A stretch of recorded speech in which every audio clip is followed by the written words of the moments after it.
I was 19 that summer, just a college kid, making a late-night drive back from a friend's place outside Barstow. It was June 2023. Desert heat still there even after midnight. The dashboard clock read 12:52 a.m. I had a fast food bag on the passenger seat, a strawberry shake, sweating into the cup holder, and cruise. Control set just under 60 because my dad's voice lived in my head about speeding tickets. The desert stretched on, empty lanes reflecting the moonlight.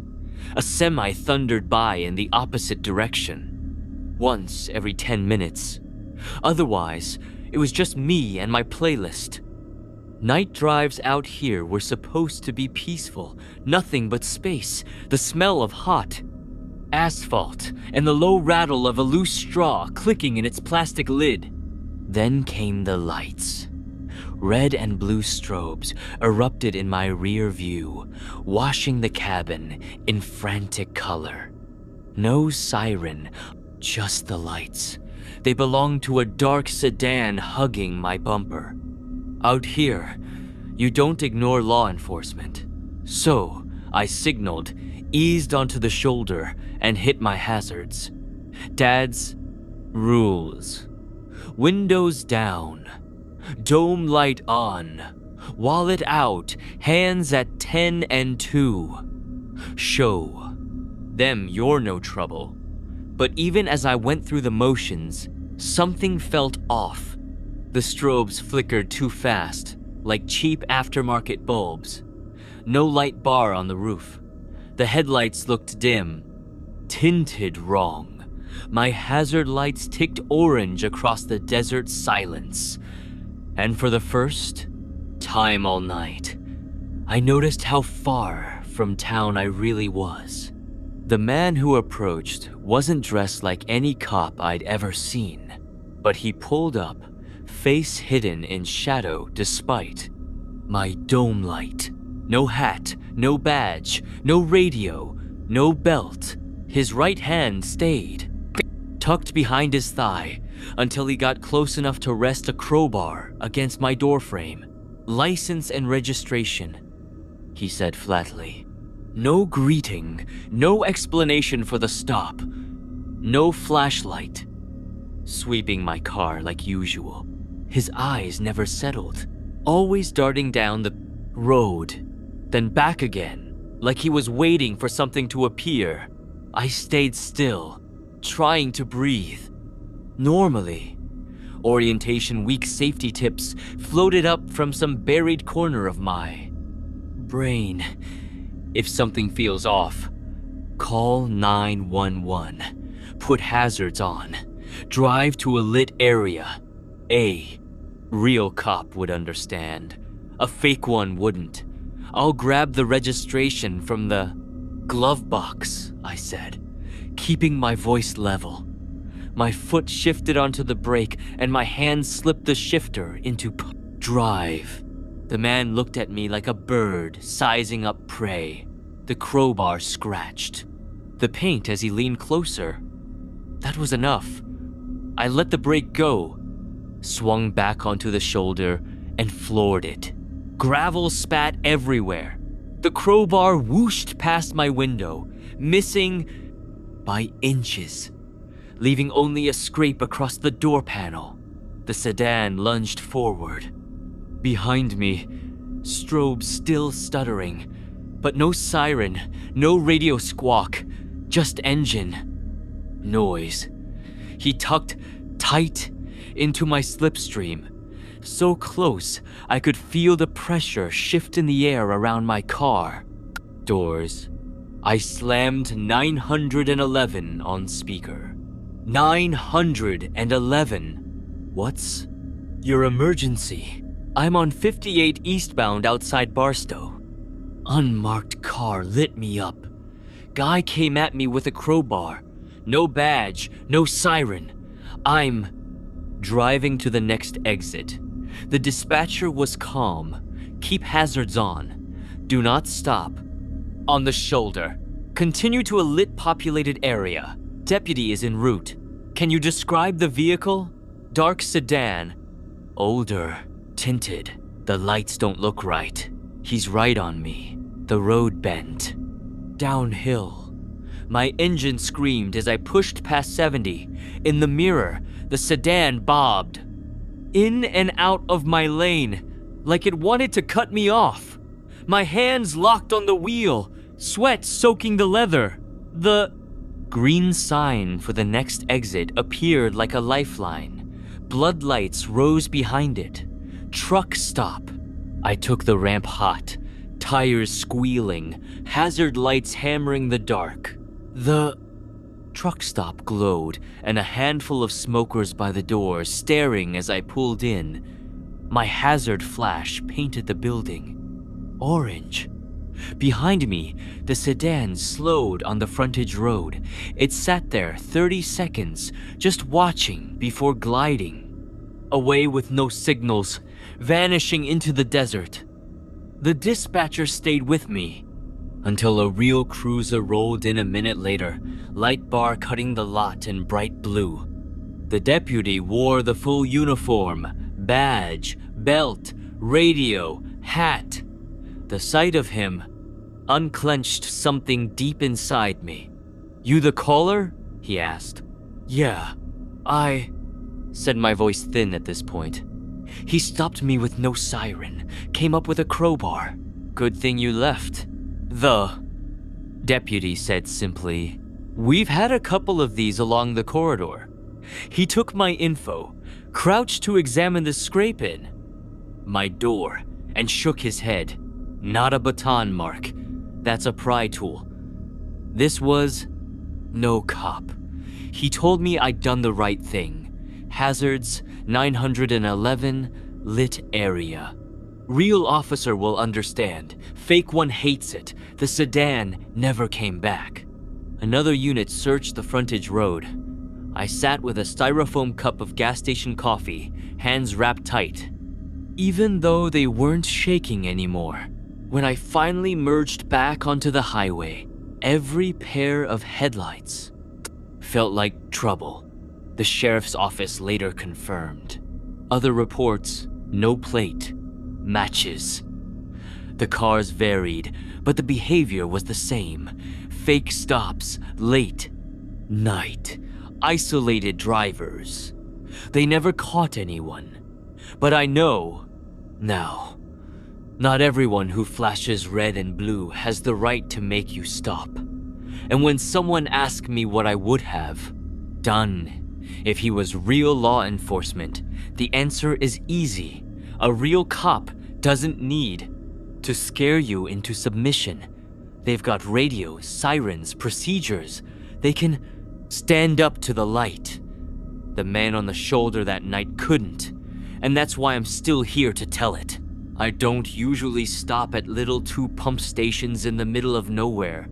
My mom's voice is always in my head. Go where the truckers go. The big plazas, the ones with fast food smells, and at least a couple people inside. But that night, early May, finals just behind me, running on sunflower seeds and caffeine. I'd pushed the gas gauge too far. The low fuel light came on, and the miles to empty number mocked me. The interstate was too far. I pulled off onto a frontage road, hoping for anything open. There it was, a lonely canopy, one bulb, flickering, moths orbiting it like it was the last star in the desert. The little cinder block building had an open sign that probably glowed bright 20 years ago. A paper sign on the door said, "No restroom after midnight." My dash clock read 2:33 a.m. I parked by the far pump and left the engine running, debating whether to risk turning it off. Decided against it. I figured I'd just prepay for $20 and keep rolling. Inside was everything you expect from a graveyard shift gas station. Cooler compressors rattling, a coffee pot ringed with terrelled sludge. Jerky that looked like museum exhibits. Country music, whispered from a radio behind the counter. The clerk looked up as the door chimed. A guy, maybe mid-20s. Baseball cap, face I wouldn't have remembered in line at a DMV. And then his eyes went past me. Not at me. Not to the counter. Straight to the glass door I just walked through. Then to the convex mirror above. The register, then back again. Before I could say a word, he moved fast, hands slapping the metal latch. Shut. He leaned toward me, barely moving his lips. Don't turn around. I froze. Where I stood, hands still in my hoodie pocket. His voice dropped lower. Get your keys ready. When I open this, you're going to walk out straight to your car, eyes forward. Don't look around. My first thought was that he was messing with me, but his hand was flat on the counter, trembling just enough that I could see the tendons twitch. He looked toward the convex mirror. If you got to see, look there. I shifted my eyes up. The cheap fisheye mirror showed a slice of the pumps outside, my car's rear quarter panel, and a stretch of pavement. In that stretch, something shaped like a person put up face down, completely still. For half a second, I told myself it was a trash can. Then the shoulder rose and fell. Breathing. There's another, the clerk whispered. By your bumper. I scanned the mirror again. Sure enough, another shadow leaning against my trunk, head cocked just enough to show it wasn't an object. That's when the door handle rattled like someone checking if the lock was loose. The clerk tensed up, staring at the latch. They just tested it, he murmured. Already called it in. Deputies not, but close. My mouth was dry. What do I? He cut me off with a shake of his head. Bob! In your hand. Thumb on the panic button if you need it. When I crack this door, you walk. Keep your car between you and them. If they move, I'll bang the glass to pull their eyes. I slid my hand into my pocket, found the keys by feel. My thumb traced the buttons. Lock, unlock, panic. The ring snagged for a second on. The seam of my jeans and my chest tightened until I freed it. The clerk looked at me. Ready? I nodded. My stomach felt hollow. He unlocked the door, cracked it open maybe 3 inches. Go! I stepped out. The night air was heavy and quiet. I kept my eyes on the car door handle. My sneakers thudded on the shit powed. Rubber mat, then the smooth concrete. My steps felt too loud. Something scuffed. Near the pump. I didn't turn, didn't blink sideways, just yanked the handle, slid inside, and hit the lock twice. The horn chirped, the locks clunked. That's when a palm smacked the back quarter panel like marking territory. My pulse jumped. I twisted the key. Thank God it started on the first try. One shadow leaned in like they were trying to see through the back window. I threw it in drive, floored it straight. Through the pumps. Both figures moved, but they didn't chase. They just stood. There, fading smaller in the rear view. Inside the station, the clerk was framed. In the glass, face pale, hand on the latch again, watching until I hit the frontage road. On the highway, I called 911, voice shaking despite me trying to keep it calm. The dispatcher had me slow down, give the cross street, describe what little I'd seen. 2 men hood up, one maybe wearing a hat. That was all. She told me to head for the nearest truck plaza, stay in a lit area until a deputy met me. When the deputy showed, he took my license, wrote notes, and said, "We've had some reports out here. People hanging around little stations waiting for folks traveling alone." I asked, "Do you think they wanted?" I couldn't finish the sentence. "Could have been opportunistic," he said. "Could have been worse. Hard to say, but you did the right thing, listened." Didn't look back. Got in your car. Later that week, the police called to say the station's cameras were too old and grainy, nothing usable, no suspects identified. But the clerk had given his statement. He'd passed along a message. Tell him I'm glad he listened. When I drove past a month later in daylight, the place looked smaller. New bulb in the canopy, new paper sign on the door. I went in for a Gatorade. Different clerk behind the counter. The convex mirror still hung above the register.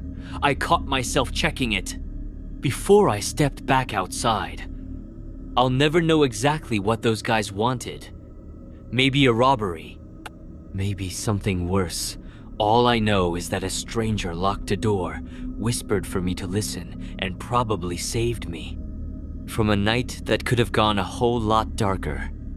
I was 22, moving like someone who thought duct tape was a moving plan. My Mazda was crammed to the ceiling with boxes marked kitchen, books, a crate of tangled cords, and clothes stuffed into a duffel that wouldn't zip. I'd left too late, convinced myself I could cross half the state in one push. And now I was running on gas station coffee and half sleep. The apartment office opened at 9 inches the morning. It was past midnight. The plan had become just keep the wheels moving until daylight caught me. The highway had that muted midnight rhythm. Nothing ahead but empty asphalt. I kept imagining unpacking, stacking boxes, bribing someone with pizza to help carry them up the stairs. Every seam in the pavement made the saucepan jab another dent into the books box behind me. Then the fuel light blinked on. I wasn't in the mood to gamble, so I took the next exit with a gas icon.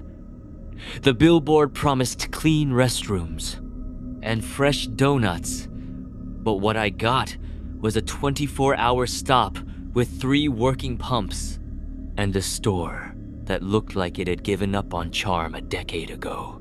I slid up under the lights, left the headlights on, and got out.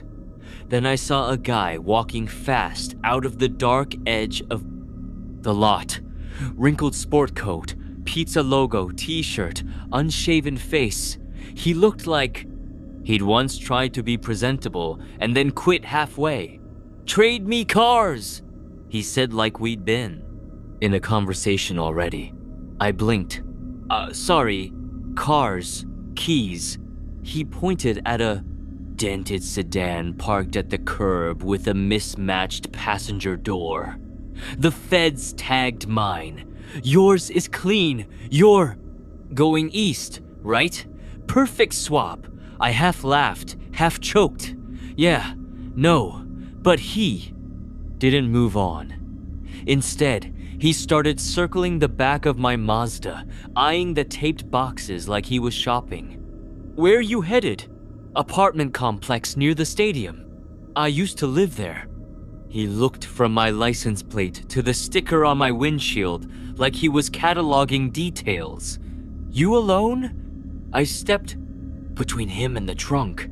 "Not talking about that, man." He smiled. "You'll want the elevator, not the stairs. Those boxes look heavy. That landed like a stone." He shouldn't have known I was moving into an apartment. I hadn't told him. I put the nozzle back, skipped the receipt, and slid into the driver's seat. "Take care," I said through the glass. But he was already drifting back toward his sedan. He didn't get in right away. He killed the headlights, left the engine running, and eased the car toward the exit. Just enough to point himself where I'd have to go. I locked my doors, circled wide around the building where I knew the cameras pointed, and pulled out. The sedan rolled onto the road ahead of me, still dark. When I merged onto the highway, he tucked behind me. No lights, just a shape in the mirrors. Steady distance. My thumb hovered over my phone. I didn't want to call 911 and sound like a paranoid kid, but his headlights stayed dark, the car matching every move I made. That was enough. I hit call. 911. What's your emergency? Not sure if it's an emergency yet, I said, hearing the edge in my own voice. Guy at a gas station asked to trade cars. He's now following me, headlights off. Gray. Sedan, mismatched door. I'm in a blue Mazda. The dispatcher's tone changed to clipped procedure. Windows up, doors locked. Don't stop. Drive to the nearest lit, populated place. I've got a unit clearing a stop nearby. Stay on the line. The sedan lingered in my blind spot, close enough that I could hear his engine. I flicked my turn signal like I was heading back onto the interstate. Then at the last second, cut into the hotel entrance instead. A big awning, glass lobby, and just enough life inside to make me feel like I wasn't alone. I laid on my horn under the awning until the night manager stepped outside with a phone. Across the boulevard, a cruiser was parked at a closed fast food place. Dispatch patched me through, and the officer lit up his bar and swung over. The sedan appeared at the far end of the lot, creeping, no one getting out. Then, it peeled away down a side street, still dark. The officer circled the lot, then parked. Took my statement. Sport coat, mismatched door, the bizarre trade me cars line. He said they'd had calls like this, people probing, testing, maybe looking for someone easier to corner. Cameras didn't catch the plate. The night manager comped me a room, said corporate policy allowed it when guests came in scared. I parked under the lobby cameras, carried up a duffel and toothbrush, and slept with my shoes still on and keys in my pocket. In the morning, the lot was just a lot. The boxes still dented the same way. When the detective called a week later, his words landed heavy. No plate on camera. Vehicle too far in the shadows. That was it. End of file. Now, when I stop for gas, I pick a fake destination if anyone asks. I park where cameras point, and if anything feels wrong, I don't wait to see how wrong. I wasn't planning on stopping that late, but Reno had drained me dry. The client meeting ran long. The edits came later, and by the time I packed my laptop, it was pushing midnight. I still had an hour's drive before home, and my stomach was growling. The neon diner shimmered like a mirage at the edge of town. Pea case glowing, few truckers nursing bottomless mugs. It looked safe enough. Bright, familiar, populated.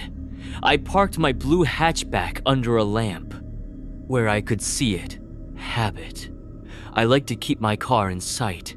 I slid into a counter stool and ordered eggs and toast. The cook slid my plate across and I ate in silence. That's when I heard a voice to my left, that blue hatchback. Outside yours? I turned. A man stood there. Mid-40 seconds, jacket that had seen better days. Face ordinary enough to pass in a crowd. Yeah, I said cautiously. What route you taking? North or south around construction? I smiled politely. Depends on traffic. You headed east or up toward the lake? I only asked because there was a wreck near the junction. It felt less like advice, more like fishing. I'll check the map, I said firmer. He leaned closer. You here alone? That was it. Fork down, tone clipped. I'm fine, thanks. He didn't move right away. He looked toward the window where my car sat, then back to me. Cute car. What? Year? I ignored him, finished quickly, and paid in cash. The waitress, Cindy, handed me water in a Togo cup. She noticed my stiffness and asked softly, "Want me to wave from the door when you leave?" Maybe, I admitted. I'm probably overthinking. Probably, she said with a patient smile. But I'll still wave. I stepped outside, and that's when my stomach dropped.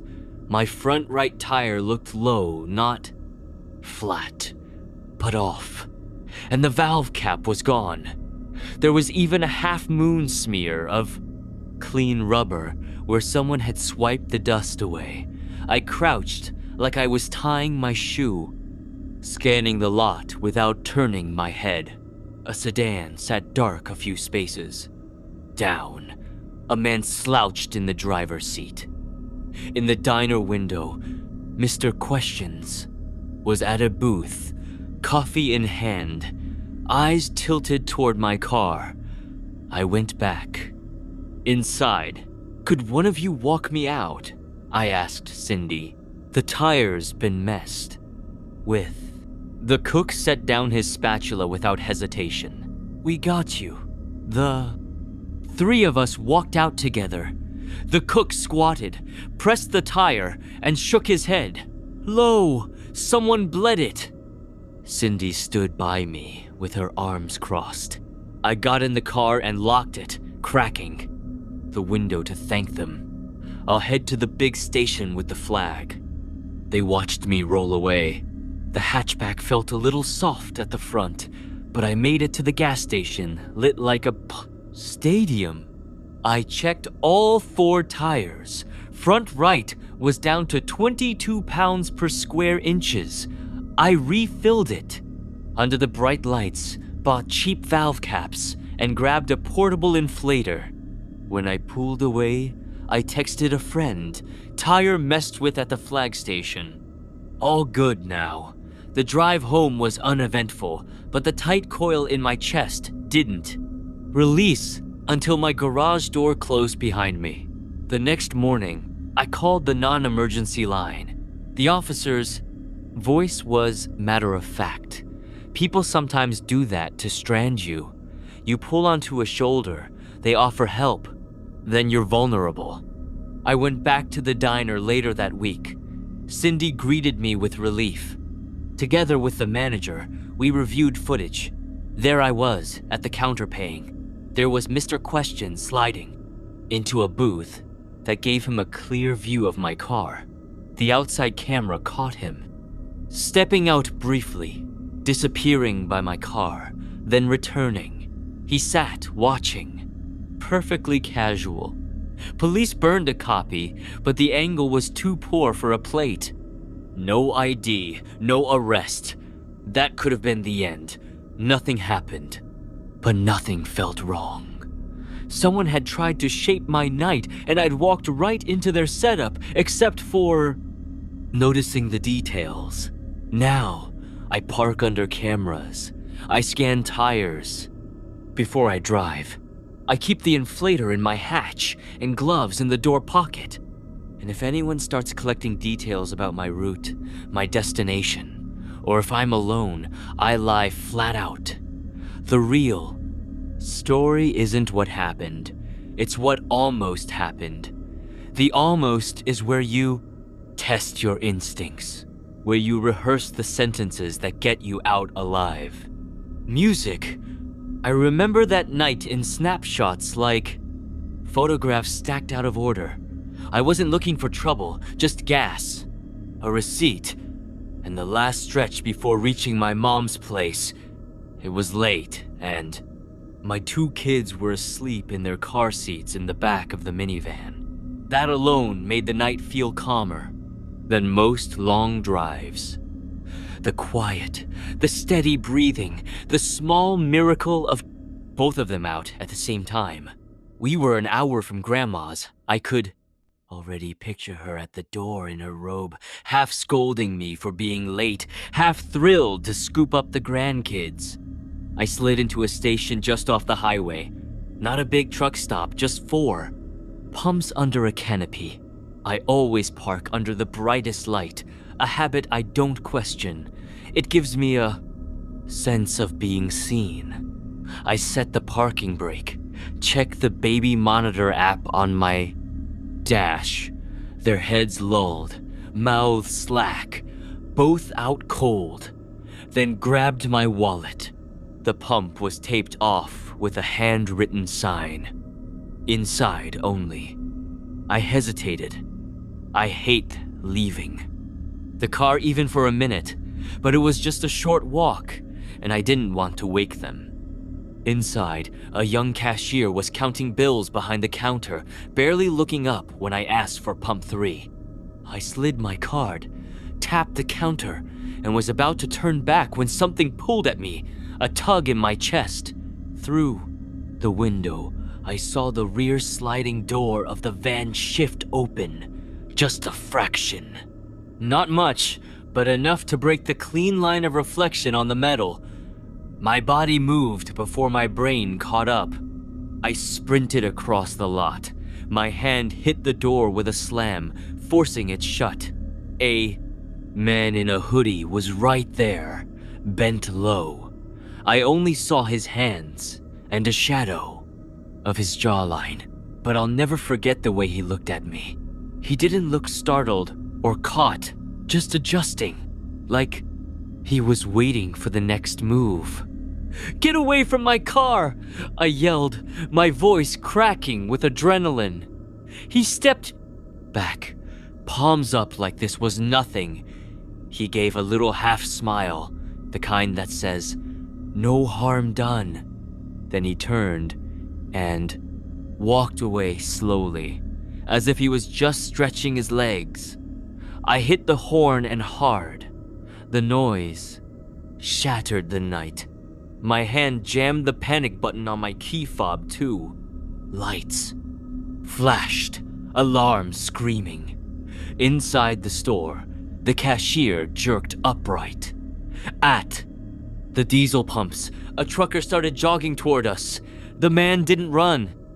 He slipped behind a sedan parked at the far edge, slid in, and the car peeled out, headlights off until the last second.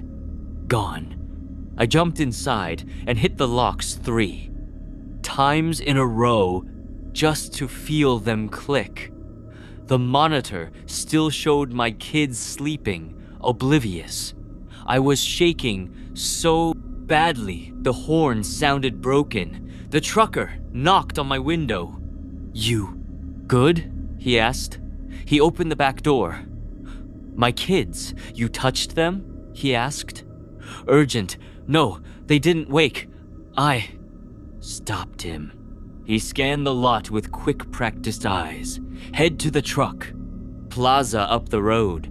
More people, cameras. I'll follow you a mile." I called 911. The second I hit the road, explaining in bursts. Man in hoodie. Tried the sliding door.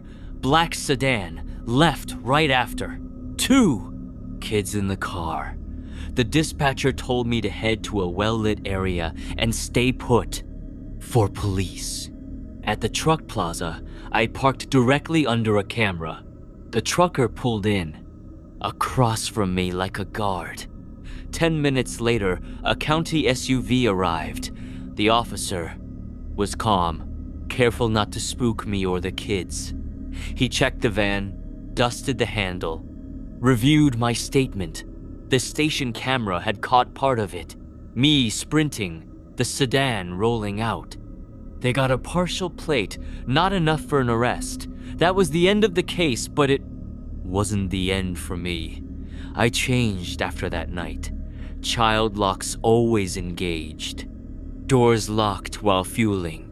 Pay at the pump, or not at all. Small things, maybe, but they make me feel less helpless. I've told myself 100 versions of what could have happened if I hadn't looked up when I did. I try not to stay in those what ifs too long, but I do know this. Safety isn't the canopy lights or the cameras. Safety is noise. It's alertness. It's saying no out loud. And now, even on the safest nights, I don't let myself relax until I'm home with the doors locked. So, who's ready for their next midnight cruise? Yeah, me neither. Smash that like button. Hit subscribe so you don't miss the next nightmare. And tell me what you'd do if it were you in the driver's seat. But if you really want to know what it feels like when the open road turns into a trap, click now to watch 4 disturbing trucker horror stories. Because what waits at the next stop might not want you to keep driving. Thanks for watching. Stay alert, stay safe, and I'll see you in the next nightmare.